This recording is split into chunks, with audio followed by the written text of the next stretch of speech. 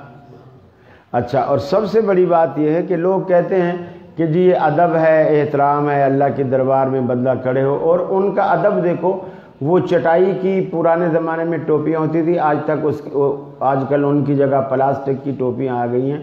مسجد کے کونے میں ایک ٹوکری رکھی ہوئی ہوتی ہے، اس میں وہ ٹوپیاں ہری، پیلی، نیلی، سفید وہ رکھی ہوتی ہیں، اور کوئی یہاں سے پھٹی ہوئی، کوئی یہاں سے پھٹی ہوئی۔ اب اللہ کی دربار میں یہ ٹوپی، میں شیخ پوری رحمۃ اللہ علیہ کی بات اکثر سنایا کرتا ہوں، وہ کہا کرتے تھے کہ یہ ٹوپی اگر اللہ کی دربار کا ادب ہے تو اس ٹوپی کو کبھی سسرال میں بھی تو پہن کے جاؤ نا، تو پھر دیکھو کہ ساس تمہیں کیا کہتی ہے۔ تو یہ ادب نہیں ہے، اور نہ ہی یہ بیوٹی ہے، اور نہ ہی یہ خوبصورتی ہے۔ اور دوسری بات کہ اگر سر ننگا رکھنا بے ادبی ہوتا نا، اگر سر ننگا رکھنا بے ادبی ہوتا تو اللہ تعالیٰ حاجی کو اپنے گھر میں بیت اللہ میں کبھی ننگے سر نہیں بلاتا، کبھی ننگے سر نہیں بلاتا۔ تو ہر حاجی ننگے سر اللہ کی دربار میں جاتا، بلکہ ٹینڈ بھی کراتا ہے۔ تو اصل جو چیز ہے، اللہ تعالیٰ کو بندے کی عاجزی انکساری پسند ہے۔ اور جہاں تک زینت کا تعلق ہے کہ خذوا زینتکم عند کل مسجد، تو زینت میں سمجھتا ہوں ٹوپی میں اتنی زینت نہیں ہے جتنی زلفوں میں زینت ہے۔ دنیا کے جتنے بڑے بڑے شعراء گزرے ہیں، اردو کے ہوں، فارسی کے ہوں، عربی کے ہوں، آپ دیکھیں کہ کسی بھی شاعر نے اپنے کسی محبوب کی ٹوپی یا پگڑی کی، مجھے نہیں لگتا کسی نے تعریف کی ہو۔ جس نے بھی تعریف کی ہے زلفوں کی تعریف۔ وہ کسی نے کہا نا کہ پوچھا جو ان سے چاند نکلتا ہے کس طرح، ایک محب نے محبوب سے پوچھا جو ان سے چاند نکلتا ہے کس طرح، زلفوں کو رخ پہ ڈال کے جھٹکا دیا کہ یوں۔ اس کی جو زلفیں تھی اس نے پہلے آگے منہ پہ ڈالی، گویا اس کا فیس زلفوں کے پیچھے چھپ گیا، پھر اس کو جھٹکا دیا، زلف پیچھے کی، اندر سے منہ نکالا، گویا یوں چاند نکلتا ہے۔ ہم ہوئے، تم ہوئے کہ میر ہوئے، یہ ساجد میر صاحب نہیں ہیں، یہ میر تقی میر ہے۔ ہم ہوئے، تم ہوئے کہ میر ہوئے، سبھی ان کی زلفوں کے اسیر ہوئے۔ تو پگڑی کا اسیر تو میں نے نہیں دیکھا آج تک، سب زلفوں کے اسیر۔ جی جی فرض نماز کھڑی ہو، جی جماعت ہو رہی ہو، پیچھے سے اپنی لہذا سے سنتے ہیں نفل پڑھنا جائز ہے ہمارے؟ نہیں جائز۔ کہ ہم اکثر فجر کی نماز میں نا سنتے ہیں، پڑھ کے کئی لوگ نماز کھڑی ہوتی ہے تو پھر ملتے ہیں، پڑھتے ہیں، لیکن وہ پڑھے گا بھی تو ادا نہیں ہوگی۔ اللہ کے رسول نے فرمایا اذا اقیمت الصلاۃ لا صلاۃ الا المکتوبہ، کہ جب فرض نماز کھڑی ہو جائے، اقامت ہو جائے، فرض کھڑے ہو جائیں، تو پھر کوئی نماز نہیں ہوتی سوائے اسی فرض کے، پھر کوئی نماز ہوتی ہی نہیں ہے، وہ چاہے پیچھے اکیلا پڑھے۔ جی حضرت صاحب، میں ایک گزارش آپ کے گوش گزار کرنا چاہتا ہوں کہ ایک تو میرا سوال بھی ہے کہ کلام پاک قرآن مجید فرقان حمید کی جو آیات بینات ہیں، جی یہ زمانہ صحابہ کرام کے دور تک ہی محدود تھی یا یہ ہمارے لیے بھی اللہ تعالیٰ کے ارشادات ہیں؟ اور دوسری بات یہ کہ میرا ایک اپنا تقیہ خیال ہے کہ یہ جو ہم مسلکوں میں بٹے ہوئے ہیں اور امت محمدیہ کو ہم نے ایسے تقسیم کیا ہوا ہے، ایک دوسرے کو سچا جھوٹا ثابت کر کے ایک دوسرے مسلک سے، دوسرے لوگوں سے ہم ایک الگ سا مذہب بنایا ہوا ہے، اور ہم ان سے نفرت کرتے ہیں کہ جی وہ فلاں جو ہے وہ ٹھیک نہیں، ہم ٹھیک ہیں، وہ فلاں ٹھیک نہیں، ہم ٹھیک ہیں، بجائے اس کے کہ ہم ان کو تقسیم کرنے کے سارے آپس میں محبت کریں اور صرف توحید و رسالت پہ ایمان لائیں اور اسی کا پرچار کریں اور اسی کی ترغیب دلائیں باقی لوگوں کو بھی اور اپنے بچوں کو بھی، آنے والی نسلوں کو بھی، تو یہ بہتر ہوگا؟ یا پھر صرف مسالک پہ ہی ہم بس بحث کرتے رہیں گے پوری زندگی کہ یہ مسلک ٹھیک نہیں، وہ ٹھیک؟ جزاک اللہ۔ پہلی بات تو یہ ہے کہ جب رسول اکرم صلی اللہ علیہ وسلم کو اللہ تعالیٰ نے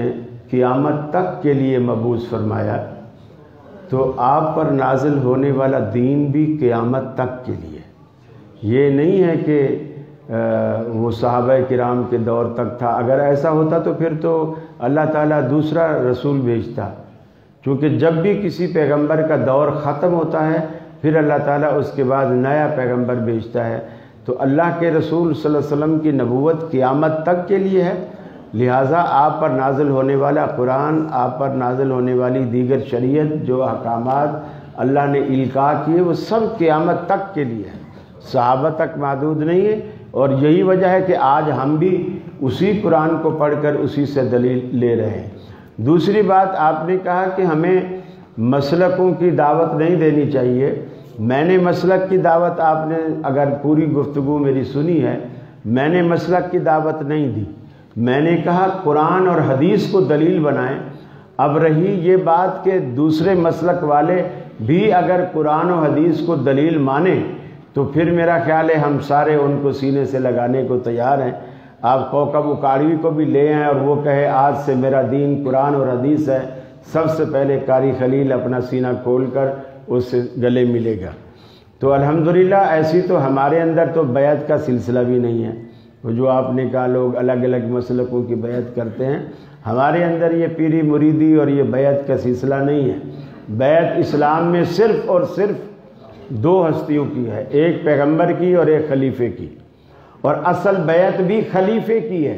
پیغمبر کی بیعت بھی اسی لیے ہوتی ہے کہ جس دور میں پیغمبر ہوتا ہے وہ اپنے دور میں وہی خلیفہ ہوتا ہے مسلمانوں کا. تو اصل بیعت خلیفے کی ہے. اور اگر آپ دو حصوں میں بھی تقسیم کریں تو پیغمبر اور خلیفے کے علاوہ کسی تیسرے کی بیعت نہیں. پیروں فقیروں کی، اس کی فلانے کی، کسی کی کوئی بیعت نہیں. اور ہم یہ بیعت اور یہ خرافات ہم نہ کرتے ہیں اور نہ ہی مانتے. جی جی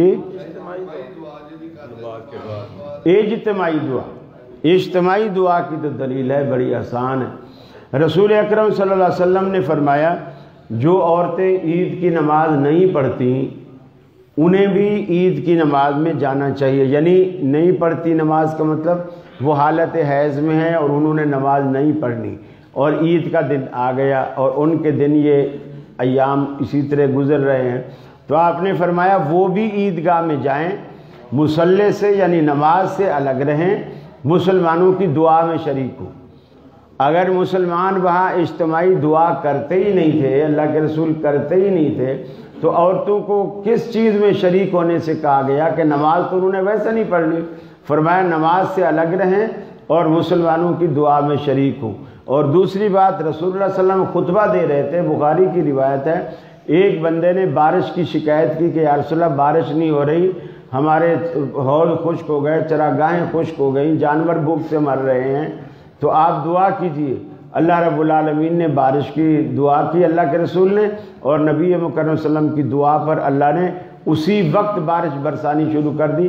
وہ جو ممبر پہ کھڑے ہو کر خطبہ روک کر آپ نے دعا کی، حدیث کے الفاظ ہیں، آپ نے ہاتھ اٹھائے، سارے صحابہ نے جو مسجد میں خطبہ سننے آئے تھے سب نے آپ کے ساتھ ہاتھ اٹھائے اور اللہ نے دعا قبول کی، اللہ نے بارش برسائی.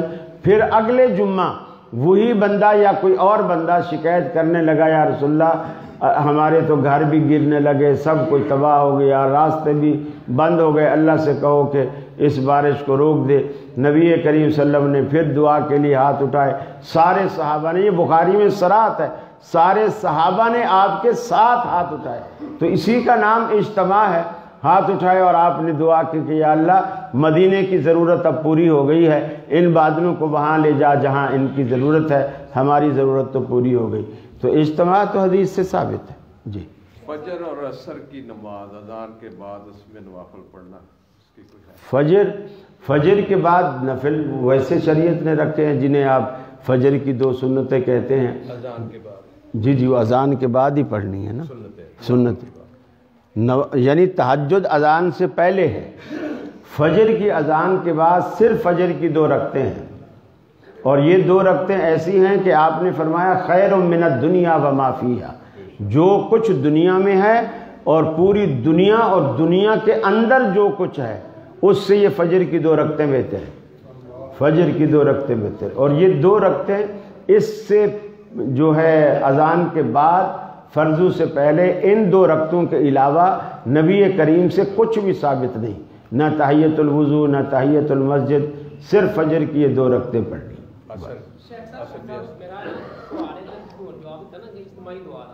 ਸਾਡੇ ਬਰੇਲੀ ਭਰਾ ਨਾ ਇੱਕ ਦਲੀਲ ਬਣਦੇ ਕਹਿੰਦੇ ਜੀ ਫਰਜ਼ਨ ਮੌਤ ਤੋਂ ਬਾਅਦ ਅਸੀਂ ਦੁਆ ਮੰਗਦੇ ਆ ਜਨਾਜ਼ਾ ਪੜ੍ਹ ਕੇ ਬਾਅਦ ਦੁਆ ਮੰਗਦੇ ਆ ਉਹ ਦਲੀਲ ਦਿੰਦੇ ਜੀ ਇਹ ਚੀਜ਼ ਦਲੀਲ ਦਿੰਦੇ ਨੇ ਜੀ ਦੁਆ ਅਸੀਂ ਤਾਂ ਦੁਆ ਕਰਦੇ ਆ ਜਨਾਜ਼ਾ ਪੜ੍ਹ ਕੇ ਫਰਜ਼ਨ ਮੌਤ ਤੋਂ ਬਾਅਦ ਦੁਆ ਮੰਗਦੇ ਨਾ ਤੇ ਜਾਂ ਜਨਾਜ਼ਾ ਪੜ੍ਹ ਕੇ ਉਸ ਤੋਂ ਬਾਅਦ ਵੀ ਦੁਆ ਮੰਗਦੇ ਇਹਦੇ ਮਤਲਬ ਥੋੜਾ ਜਿਹਾ ਨਾ اصل میں اللہ کے رسول کی صلی اللہ علیہ وسلم عادت یہ تھی کہ جب بھی کوئی دعا کے لیے درخواست کرتا، فرضوں کے بعد روٹین نہیں تھی اللہ کے رسول کی، معمول نہیں تھا، اور فرض کے بعد دعا نماز کا لازمی حصہ نہیں ہے، سلام پہ نماز مکمل ہے، اس نماز کے اندر بھی دعائیں ہیں۔ اصل میں حنفیوں نے اس لیے بعد میں سلسلہ شروع کر دیا، ان کے بیچارے مقتدی نماز میں پڑھتے ہی کچھ نہیں ہیں، دعائیں آتی ہی نہیں ان کو، 2 سجدوں کے درمیان آپ دعائیں پڑھتے ہو، اللہم اغفر لی ورحمنی واہدنی وعافنی وارزقنی، تو یہ حنفی پڑھتے ہیں؟ نہیں پڑھتے۔ تو ان کی نماز میں دعائیں ہے ہی نہیں، رکوع کے بعد کھڑے ہوتے ہیں ربنا ولک الحمد کے بعد حمدن کثیرن طیبا مبارکن فی، حنفی پڑھتے ہیں؟ نہیں پڑھتے۔ تو ان کی نماز تو دعاؤں سے خالی ہے، تو اس لیے ان بیچاروں کو پھر نماز کے بعد مانگنی پڑتی ہے کہ یار مسجد میں آئیں، آخر 10-15 منٹ لگائیں تو کچھ تو ہو۔ تو وہ پھر جنازے میں بھی آپ دیکھو 1.5 منٹ میں جنازے، طارق جمیل نے کوئی سیاسی بندہ مرا تھا، کون تھا اس کا، طارق جمیل نے جنازہ پڑھا ہے، ہاں طارق جمیل نے جنازہ پڑھایا، وہ کلپ آج بھی موجود ہے، آپ گھڑی دیکھیں اور اس کی تکبیر تحریمہ جو جنازے کے وقت شروع کی اور سلام، آپ دیکھیں کہ کتنا ٹائم لگا، 1 منٹ سے زیادہ لگایا ہی نہیں۔ اب 1 منٹ میں کوئی جنازہ ہوتا؟ اللہ کے رسول نے فرمایا میت کے جو حق ہیں نا زندوں پر، یہ جنازہ آخری حق ہے کہ اس کو دعاؤں کے ساتھ رخصت کرو۔ اور اللہ کے رسول جب جنازہ پڑھتے نا، ایک دعا کو بار بار رو کر اتنی رقت کے ساتھ کہ عوف بن مالک کہتے ہیں میں جب جنازے میں پیچھے کھڑا ہوا، اللہ کے رسول ایک صحابی کا جنازہ پڑھا رہے تھے اور آپ اتنی دعائیں اس کے لیے مانگ رہے تھے کہ میں دل میں کھڑا یہ تمنا کر رہا تھا کہ کاش اس میت کی جگہ میری میت ہوتی، کہ اللہ کے رسول یہ دعائیں میرے لیے پڑھتے، یعنی اس کو یقین ہو گیا تھا کہ اب یہ بندہ بخشا ہی گیا، یعنی ظاہر بات ہے اتنی دل سے۔ اور پھر کہتے ہیں دوسرا کام میں نے جنازے میں یہ کیا کہ اللہ کے رسول نے جو دعائیں کی میں نے وہ یاد کر لی، حفظت من دعائی، آپ کی دعاؤں میں سے میں نے دعا جنازے کے اندر یاد کر لی، گویا اللہ کے رسول جہری جنازہ پڑھا رہے تھے آواز سے، اور وہ دعائیں سن رہا ہے اور یاد کر رہا ہے۔ تو مولوی حق ادا، اس لیے پھر وہ بعد میں مانگتے ہیں، عربی والی دعائیں یاد نہیں کی، پنجابی والی دعا بعد میں مانگتے ہیں، تو یہ غلط طریقہ ہے، خلاف سنت ہے۔ جی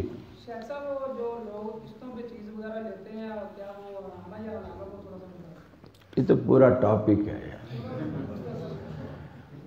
پہلے بھی میرے خیال میں آیا ہوں، یہ 4-5 دفعہ وضاحت ہو چکی ہے، رات بھی پروگرام تھا وہاں بھی اچھی خاصی وضاحت ہو۔ اصل میں یہ مختصر میں بتاؤں گا تو آپ کو سمجھ میں نہیں آئے گا، اگر مختصر آتا ہے تو یہ ناجائز ہے۔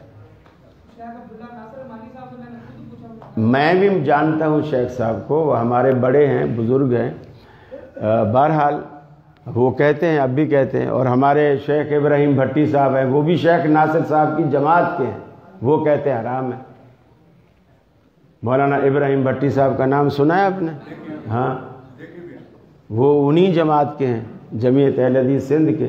شیخ ناصر صاحب امیر ہیں، وہ شاید پتہ نہیں نائب امیر ہیں یا کیا ہے، تو وہ اس کو حرام کہتے ہیں۔ آپ کے گجرانوالہ کے مولانا عبد المنان نور پوری رحمۃ اللہ علیہ، ان کی مقالات نور پوری ہے، آپ اس کو پورا چیپٹر ہے اس کے اندر، انہوں نے بھی اس کو حرام قرار دیا۔ بہرحال علماء مختلف ہی ہیں، میں نے اسی لیے عرض کیا تھا مختصر بتاؤں گا تو آپ کو سمجھ نہیں آئے گا، اس کے لیے ڈیٹیل، یہ پورا ٹاپک ہے، آپ کبھی بلاؤ اور ٹاپک ہی یہ رکھو، نقد اور ادھار کی قیمتوں میں فرق کی شرعی حیثیت، پھر گھنٹے پونے گھنٹے کا بیان اور اسی بات پر ہو، پھر مزہ آئے گا۔ جی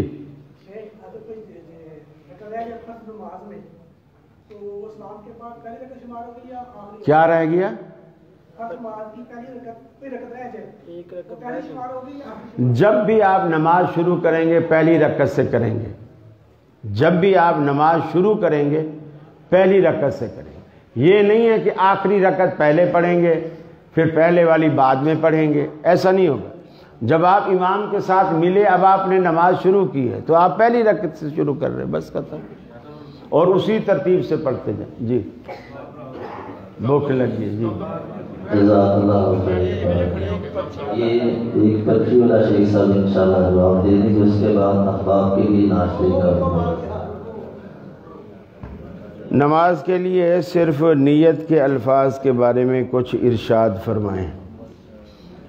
دیکھیے اصل میں یہ کچھ لوگوں کا یہ نقطہ نظر ہے کہ نیت وہ زبان سے کرتے، نیت دل کے ارادے کا نام ہوتا ہے۔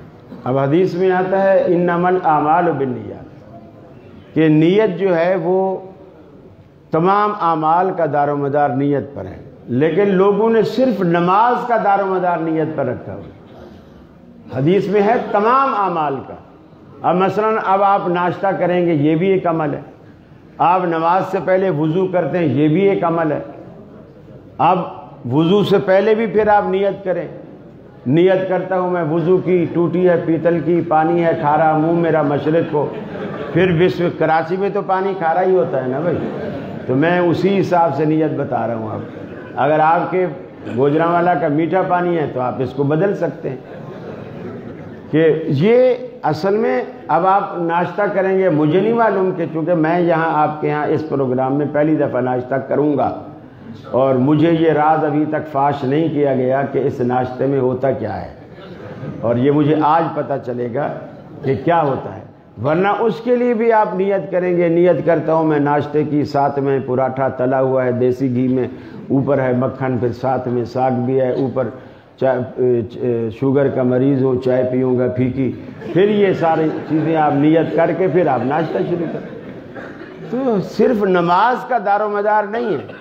مجھ سے ٹی وی میں سوال ہوا، وہاں بھی میں نے کہا، میں نے کہا پھر عامر لیاقت نے پوچھا تو پھر بول چینل میں کیا نیت ہوگی یہاں اگر نماز پڑھی جائے؟ میں نے کہا یہاں یہی نیت ہوگی، نیت کرتا ہوں میں نماز کی، وقت نماز فلاں، 2 رکعت نماز فلاں، اوپر میرے آسمان، نیچے زمین، دائیں بڈھا بائیں جوان، اوپر پنکھا نیچے قالین، اور یہ ساری چیزیں بتا کے اس امام کے پیچھے جس نے عامر لیاقت کرتا پہنا ہے، اللہ اکبر۔